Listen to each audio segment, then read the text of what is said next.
ETS expert data စာပြီးမှကြိုဆိုပါတယ်ဒီ video file မှာတော့ဘာတွေပြောပြမလဲဆိုလို့ရှိရင် cell selection လုပ်တာရယ်နောက်ပြီးတော့သူ့ရဲ့basis အနေနဲ့ပေါ့နော် sum ကိုဘယ်လိုသုံးမယ် average ကိုဘယ်လိုသုံးမယ်သူ့ရဲ့ minimum maximum ဆိုတဲ့formula ပေါ့နော်အဓိကဒီ video file မှာတော့ formula တွေကို exam မှာသုံးရမယ့် formula ဘယ်လိုသုံးမလဲပေါ့နော်အဲ့ဒါနဲ့ပတ်သက်ပြီးပြောပြမှာဖြစ်ပါတယ်ဘာလို့ဆိုတော့ပထမဆုံးအနေနဲ့ cell selection ပေါ့နော် cell selection ကဘာကိုပြောလဲဆိုရင်အရင် video တွေမှာပြောခဲ့တယ်လို့ပဲ cell ကသူ့ရဲ့ cell ကွက်တစ်ခွက်ကိုထောက်လိုက်မယ်ဆိုလို့ရှိရင်သူ့ရဲ့ cell name ကိုဒီဘက်တောင်တွေမှာတွားပြီးတော့ကြည့်လို့ရတယ် okay F2 ဆိုပြီးတော့ကြည့်လို့ရတယ်ပေါ့နော်နောက်တစ်ခါဒီ cell selection ကဘယ်နေရာမှာပို့ပြီးတော့မှသိဖို့လိုလဲဆိုရင်အခုလိုမျိုး formula တွေဒီ sum တို့ဘာတို့exam နဲ့ပတ်သက်ပြီး formula တွေသုံးတော့မယ်ဆိုရင်ကိုက cell ကိုမှ select ထောက်တဲ့နေရာမှာသိဖို့လိုတယ်ပေါ့နော်ဒီမှာဆိုလို့ရှိရင်ပထမဒီ sum ဆိုတဲ့အရာကိုတခါဒီ cell selection တဲ့ sum ကိုအရင် sum ဆိုတဲ့exam formula ကိုအရင်ပြောကြည့်မယ်ပေါ့နော် okay sum မှာဆိုလို့ရှိရင် equal ကိုကဒီမှာဆိုလို့ရှိရင်သူ့ရဲ့ total ဆေးကိုကပေါင်းကျင်တယ်ပေါ့နော်ရှိနေတဲ့ဒီ total ဆေးတွေအကုန်လုံးကိုကပေါင်းကျင်တယ်အဲ့ဆိုရင် equal sum keyboard ကနေ sum ဆိုပြီးရိုက်တယ်ရိုက်ပြီးရင် tab key လေးကိုတစ်ချက်နှိပ်လိုက်မယ်ဒါဆိုရင်သူ့ရဲ့sum ဆိုတဲ့ formula active ဖြစ်သွားပြီပေါ့နော်အဲ့ဆိုရင်သူကဒီမှာ number 1နဲ့ comma number 2တဲ့ကိုရိုက်ချင်တဲ့ဥမာကိုပေါင်းချင်တဲ့အရာပေါ့နော်ဒါပါဒီမှာဒီက50နဲ့30ကိုပေါင်းမယ်အဲ့ဆိုလို့ရှိရင် number 1ဆိုတာကကြတော့ဗာလဲဆိုရင်ကိုပေါင်းချင်တဲ့cellကိုတစ်ချက်နှိပ်လိုက်မယ် okay ဒီမှာဆိုရင်နှိပ်လိုက်တာနဲ့ဒီမှာလဲ selection လေးဝင်သွားသလိုဗာလဲဆိုရင်သူ့ရဲ့cell name လေးပေါ့နော်ဒီမှာ h10 ဆိုပြီးတော့မှ cell name လေးကလည်းပေါ်လာတယ် okay နောက်ပြီးသွားလို့ရှိရင် comma တစ်ချက်နှိပ်မယ်သူက comma လေးရိုက်ခိုင်းတာမို့ comma တစ်ချက်နှိပ်မယ်နောက်ခါ number 2နောက်ထပ်ဖေခဏန်းနေပေါင်းကျင်တယ်လေကိုက30ကိုပေါင်းကျင်တယ် okay 30ကိုတစ်ချက်နှိပ်လိုက်မယ်ဒါဆိုရင်30ရဲ့ cell name h11 ဆိုပြီးတော့ပေါ်လာတယ် okay ကိုကဒါပဲပေါင်းမယ်အဲ့ဆိုလို့ရှိရင်ပိတ်လိုက်မယ်ဂွင်းပိတ်လေးပိတ်မယ်နောက်ပြီးသွားလို့ရှိရင် enter ဆိုပြီးတော့ရိုက်လိုက်မယ် okay ဒါဆိုလို့ရှိရင်သူနှစ်ခုရဲ့ပေါင်းခြင်းက45ဆိုပြီးတော့မှပေါ်လာတယ်ဒီမှာကိုရေးခဲ့တဲ့ပေါ့နော် formula ကကိုဘာတွေရေးခဲ့လဲဆိုတာသိကြရင်လေဒီမှာသူ့ရဲ့ဒီformula ရဲ့ဒီဘေးနားလေးမှာ equal sum ဆိုပြီးတော့မှကိုရေးခဲ့တဲ့ formula ဒီမှာလည်းပေါ်နေတယ်နောက်ပြီးသူ့ရဲ့ result ရလာတဲ့45ကဒီ cell ထဲမှာပေါ်နေတယ်ပေါ့နော်ဒါကပေါင်းတာokay ဒါကကြတော့ဗာလဲဆိုရင်ကိုက cell တစ်ခွက်ချင်းကိုလိုက်ပြီးတော့မှနှိပ်ပြီးတော့မှပေါင်းတာအဲ့လိုမပေါင်းမဲနဲ့ကိုကဒီမှာရှိနေတဲ့ cell တွေအကုန်လုံးဒီ cell တွေအကုန်လုံးကိုပေါင်းကျင်တယ် okay အဲ့ဆိုရင် equal sum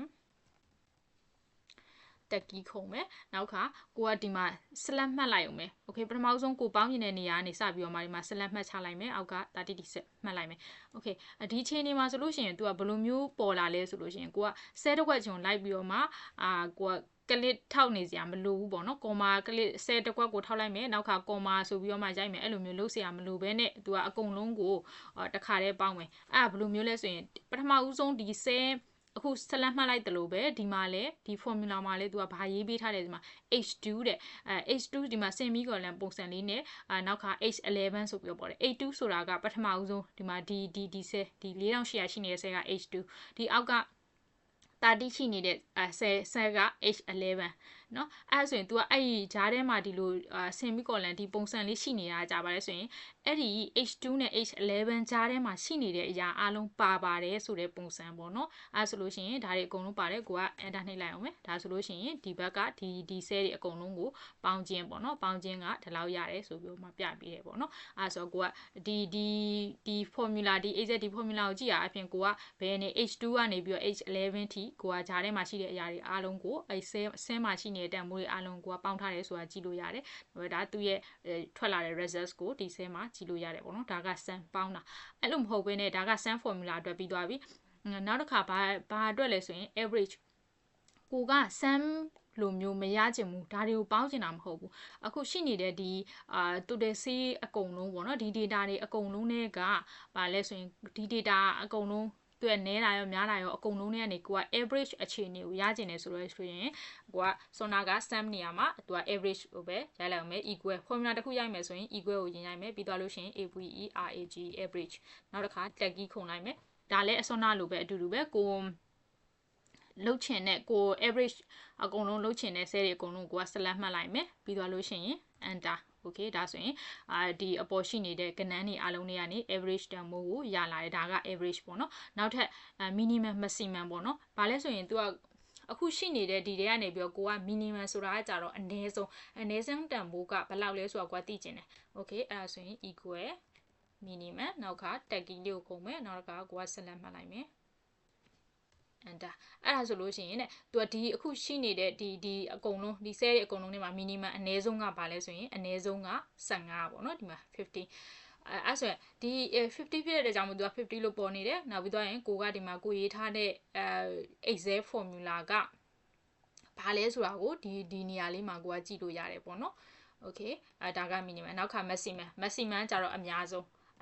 ဒီရှိနေတဲ့ဒီတန်ဖိုးတွေထဲမှာအများဆုံးကဘယ်လောက်လဲဆိုတာကိုကလိုက်ပြီးတော့မျက်လုံးနဲ့ကြည့်ပြီးတော့မှဒါက data နည်းလို့ပေါ့နော် data များတဲ့ခါကြီးဆိုရင်လိုက်ပြီးတော့မှမကြည့်နိုင်ဘူးအဲဆိုရင်အနည်းဆုံးကိုသိချင်တဲ့အခါမျိုးဆိုလို့ရှိရင်ဆိုတော့အခုပြောတဲ့ maximum ကိုသုံးမယ်နောက်တစ်ခါဆက်လက်မှတ်လိုက်မယ်